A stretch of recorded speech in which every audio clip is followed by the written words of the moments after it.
Esperluette.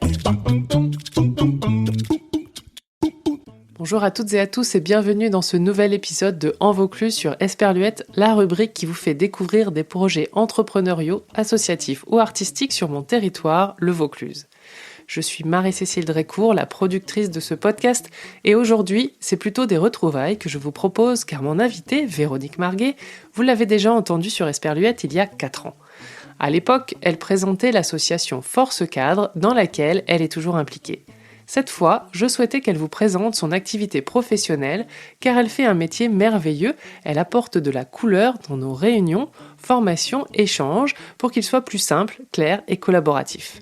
Ce métier s'appelle la facilitation graphique et elle va vous expliquer ici comment elle utilise ses feutres en entreprise ou à la maison pour que nous passions en mode visuel. Bonne écoute et à vos commentaires ensuite sur les réseaux sociaux ou votre appli d'écoute préférée pour échanger ensemble sur le sujet. Je m'appelle Véronique Marguet, je suis facilitateur graphique. J'aide les équipes à mieux travailler ensemble, à mieux communiquer et pour ça j'utilise mon feutre. J'apporte de la couleur dans l'entreprise, j'apporte un peu de joie, un peu d'émotion et une autre façon de faire par rapport à ce qui s'est fait depuis longtemps. Ça permet aux équipes de mieux travailler ensemble. Dans notre vie un peu moderne où on est hyper sollicité et on a tout le temps plein d'images, plein d'informations et tout ça, utiliser les outils de la pensée visuelle vont permettre de structurer l'information, de la synthétiser et ensuite de mieux la mémoriser. C'est un outil qui doit servir à nous alléger. L'idée, c'est pas d'apporter un énième truc en entreprise qui va être une contrainte de plus pour demain. Pour moi, la pensée visuelle en entreprise, il y a principalement 5 utilisations. La conduite de réunion, pour que les gens soient plus impliqués dans la préparation de la réunion. On n'a pas forcément envie de lire un compte-rendu de 10 pages. Quand les comptes-rendus sont faits à partir d'une saisie plus collaborative, on a plus envie de les lire.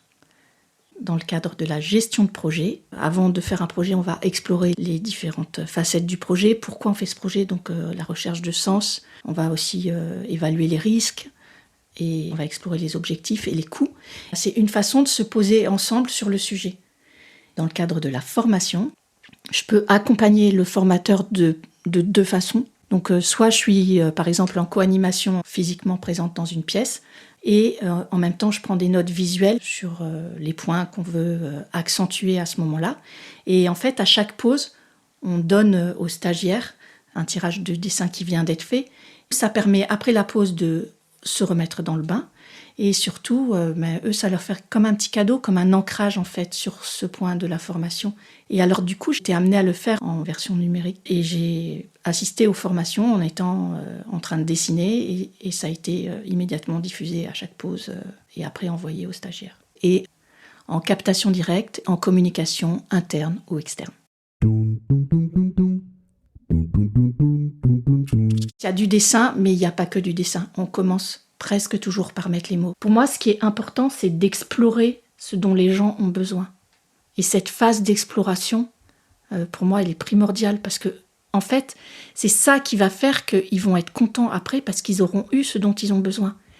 Et pour ça, je leur pose des questions et je leur dis, mais ne vous inquiétez pas, je vais vous poser des questions parfois qui vont vous paraître saugrenues et tout ça, mais c'est parce que j'ai vraiment besoin, moi, de sentir, d'explorer, parfois d'entendre ce qui n'est pas dit. Et en fait, c'est aussi ça qu'on fait avec la facilitation graphique, c'est qu'avec nos feutres, on retranscrit des choses qui ne sont pas dites en équipe. On voit.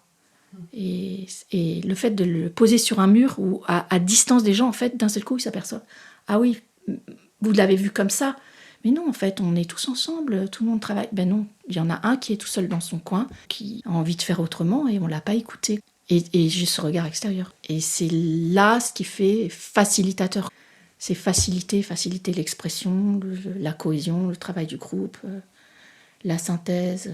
Le dessin va apporter de l'émotion. Donc je dis dessin et couleur, et c'est pas du dessin d'école d'art, c'est des croquis, c'est des représentations rapides, ronds, carrés, triangles, que tout le monde peut faire. Par exemple, un apprenant en formation qui a un récapitulatif sur une seule feuille avec quelque chose qui va le faire sourire, qui va lui rappeler quelque chose ou qui va le toucher au cœur, et bien en fait, son cerveau apprend mieux et mémorise mieux si son cœur est touché.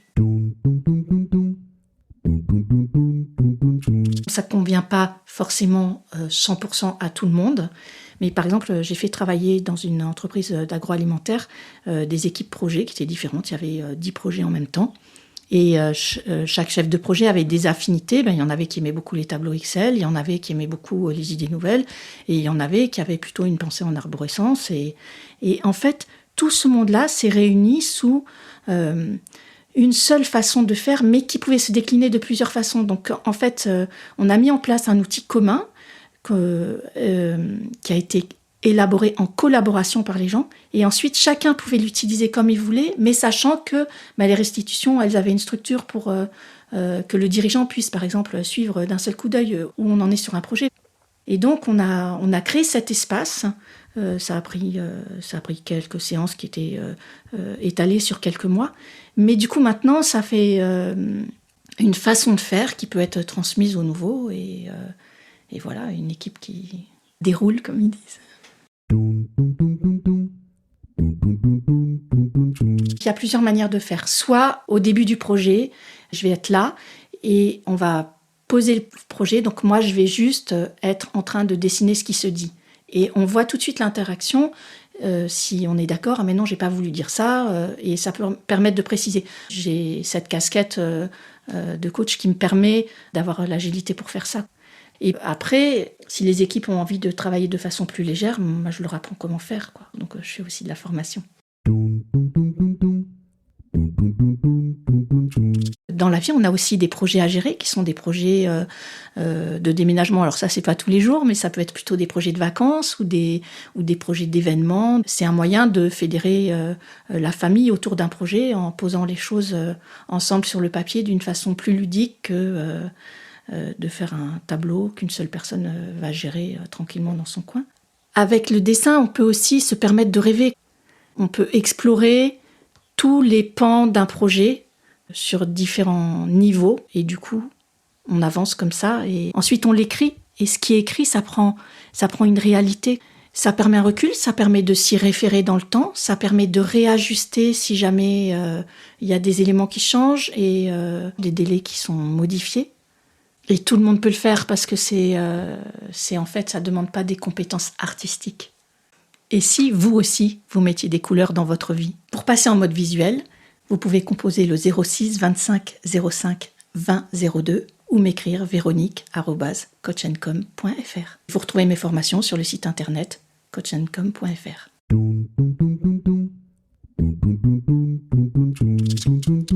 Esperluette. Esperluette.